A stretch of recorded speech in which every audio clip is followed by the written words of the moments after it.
against NC State. What was going through your mind the second and the minutes after that injury happened? Think, this is my season, this is my year? Yeah, initially, right when it happened, heard something pop, and your first thought always kind of goes to the worst one. And Danny and the training staff come out and do a couple tests, and it didn't look good. Got carried back into the locker room, and was told a couple things. So it was just really trying to keep my head high, and especially with the loss, just trying to keep the energy up around the guys. But I was very fortunate, that divine intervention came in and helped me out, and allowed me to continue on the season. So very happy. So you got the MRI. Who gave you the results, and who said, hey, you got a chance to come back in a few weeks? Mm-hmm. Yeah. So got the MRI. Came back into the training room. Still. Thinking initially it was an ACL, so something wrong with my knee, and Danny and Dr. Martin come over and break the news, and all I could do was smile. I was just really happy. I've gotten so much football has been taken away from me in the past 2 years. So to think that it was going to be taken away from me again, after I really just started to feel like I was gaining some momentum, kind of everything was starting to go my way a little bit. It was really frustrating, but to hear that news was just really nice for me to hear. Was there any hesitation or worry going back on the field for the game last week that, hey, I have to kind of take it easy, or no, you were able to go full? Nah, yeah, I was full forward. I put my full confidence in that training staff, and the people that allowed me to come back as early as I did. And also involving my work ethic and wanting to be back on the field. So when I stepped foot on that field, I had full confidence in myself and my body. What was the initial time frame you were given as far as how long? I initially heard 6 to 8 weeks, kind of depending on the bone and everything. 3 to 4 weeks on crutches, which I was frustrated with. But I prayed a lot, and I know a lot of people prayed for me, and prayers were answered. Came back, did everything I possibly could in training room 2 times a day for multiple hours, and everything just started clicking, working again, and got back out there a little earlier than expected. Do you feel 100% Saturday, or do you feel like you're still working to get some? Definitely still working to get 100% back.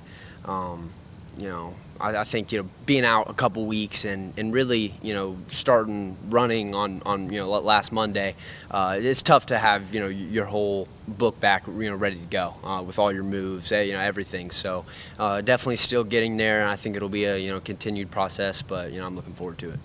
Well, I'm sure it's not the first time you dropped a pass, but what happened on that play against Pitt? Yeah, it was very frustrating for me personally.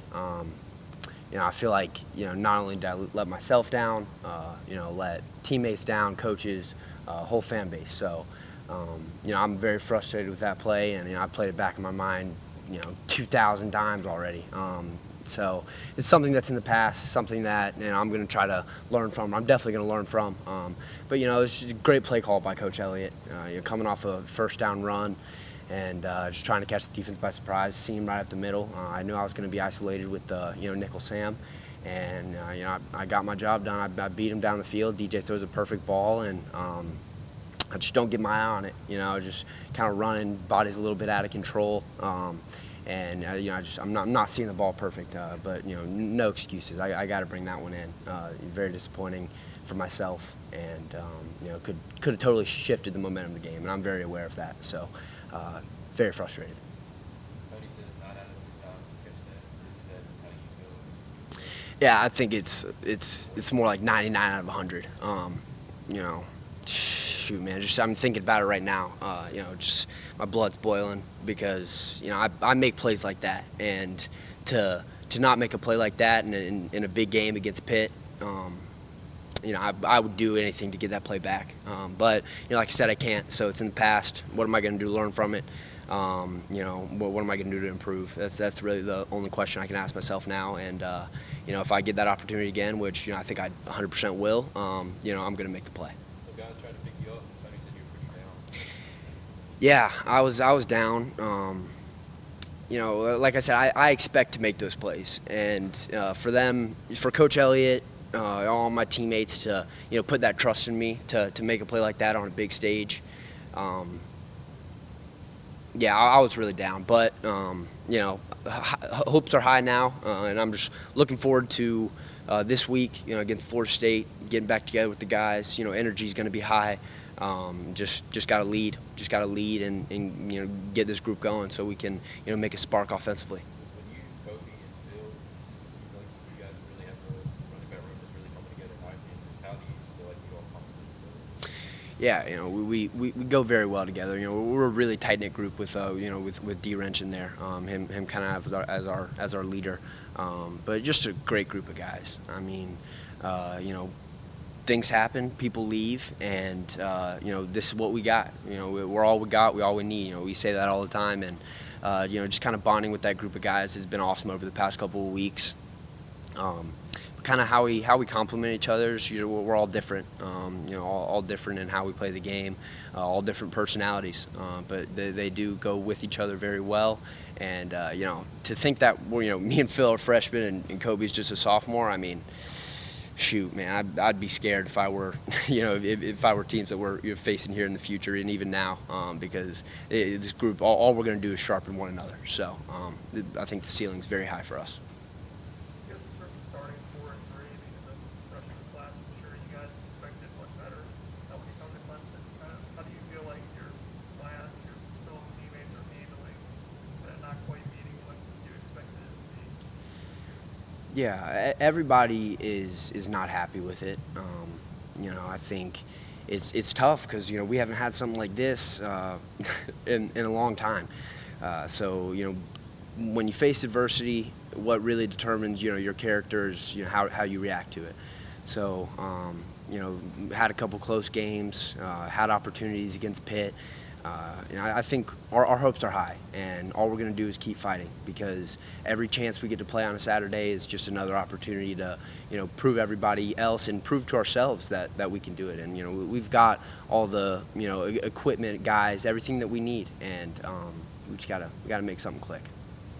It seemed like you were really close to breaking off some runs and just got tripped up a few times. Is that anything with footing, or what was kind of happening? Yeah, I'm so frustrated with those plays too. I think on that first drive I got in, outside zone to the left, make two really good cuts and just trip up. I think that's an easy touchdown. To throw an interception later that drive, just like I said, just another momentum shifter. But yeah, just footing. I think just kind of getting back, just a culmination of things. Field being a little slick. But like I said, no excuses. I got to stay up on that and bang my head on the goalpost. Just little stuff like that is what I really need to critique, focusing on the details. So like I said, I can make those big plays for this offense, and instead of only being up 7-0, I score on that play. I score on the seam up the middle. We're up 21-0. Game's a different game. So. I'm my biggest critic, and I stand by that. So, anything that anyone's saying, I haven't already told myself, and I'm going to make the corrections. I'm going to work my butt off to make sure if I get in that position again, I'm going to be able to do it. Well, Tony said that from his view, it seems like maybe some guys on offense are kind of looking at other guys to make plays, and then he's looking for someone to just say, "Hey, I'll go do it." What is your kind of read on that? Yeah. I think it's tough just because we just, we'll do so well for a couple plays, and then we have that one play that sets us back. So, the rhythm hasn't really been there. And when it's been there, we've looked great. But in terms of, one guy making plays, one guy doing something, I think no one's really looking for that to happen, but it would be nice if it did. Some guys got to make plays, and, that's really is how it is. The best players have to play the best, and everyone's got to play their own role. So everyone knows their role. It's just a matter of making sure that you do it every play, so that I can rely on my brother to do that play, and he can rely on me to do it on this play. So we can all succeed as a whole. A lot of football teams, freshmen are just supposed to be quiet and go play. People say that this offense maybe doesn't necessarily have a voice, that the big true local leader, but I've seen you talking out there on the field, trying to pump up guys. Are you comfortable starting to take over a leadership role? Do you want to be in that role? 100%. I think that's what God put me on this earth to do. It's something that He gave me. So I'm 100% ready to step up and take that role. And I think leadership isn't something that you have to force. It's something that comes naturally, and it's something that I naturally have. So I'm doing everything in my power to lead. But guys like DJ, you hear that people aren't vocal. DJ does a great job of leading this team, leading this offense. Matt Bockhorst, obviously tragic that he just got injured. He did a great job. J Mac. I mean, we've got leaders on the offense. It's just a matter of I think having that alpha leader that everyone looks up to. And if I can work into that role, that'd be awesome. But if someone else does it, then I'm perfectly fine with following them and being one of the side leaders. Who's kind of that alpha guy right now? Can't really put a name to that. I think there's a couple guys, but I think that's the problem right now is we don't have that alpha guy that stepped up and made those plays. And I'm the biggest culprit. Like I said, I make 2 plays and then you have an outside zone to the right where I get tripped up from the backside 3 technique. I'm 1-on-1 with the safety with 70 yards ahead of me. So you got to make plays, and I want to be that guy. That's me being ultra competitive. I want to be that alpha wolf that can go out there and make plays for everyone around. We can get this offense rolling. So I'm fully prepared to take that role. Also, I think when that happens, other guys are going to be able to step up too. So. What does an alpha leader look like? What does he sound like? I don't think it's you're not going to look at it and be like, you have to have this and this and this. No, I think it's you know when you see it, you know when you don't. That's really all there's to it. Somebody that goes out there and just leads a group of guys, lifts everyone up around him. He's not going to leave anyone behind. And just if anyone comes in contact with him, he's bringing them up. Making him better. Some of your thoughts about one of the issues on the offense as pressing, making mistakes, pressing, and making more mistakes. You were talking about how frustrated you were with your own mistakes. How do you not press? How to make that become an issue? Yeah, like I said, I put it in the past, and I take it personal. I take plays like that personal because I know who I've let down. I've let myself down. Like I said, my coaches, my teammates. Even going as far as my family. So, I promise you that I'm gonna be the hardest worker in the world to make sure that those mistakes, not saying they're never going to happen again, but that they're limited. And when a big play like that comes, that I'm going to be prepared for it. So I think it's just a matter of putting it behind you and making sure that you're fully prepared for the next opportunity that you get. Well, have you got any work to slot, or is that something you feel like you'd be comfortable with, or you just stick it? Yeah, you're just doing running back right now. It's just a lot to handle with that, especially with guys, kind of leaving our room. So we've got 3 stable guys, but D Wrench, who obviously knows what he's doing. I would love to get slot reps. I'd love to help the team out in any possible way that I can. If it's out in the slot, and I know all the people seeing this are gonna be like, oh, he can't catch this or that. If it happens, I'll be able to make plays, and I'll do whatever helps the team win.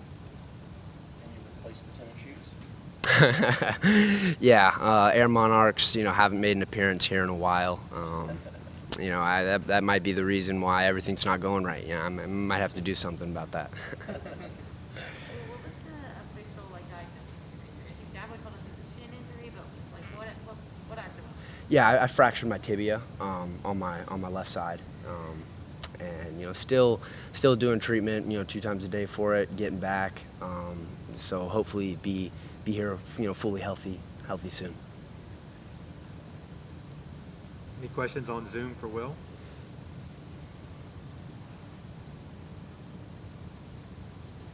Any other questions here? Thank you, Will. Thank you, sir. Yep.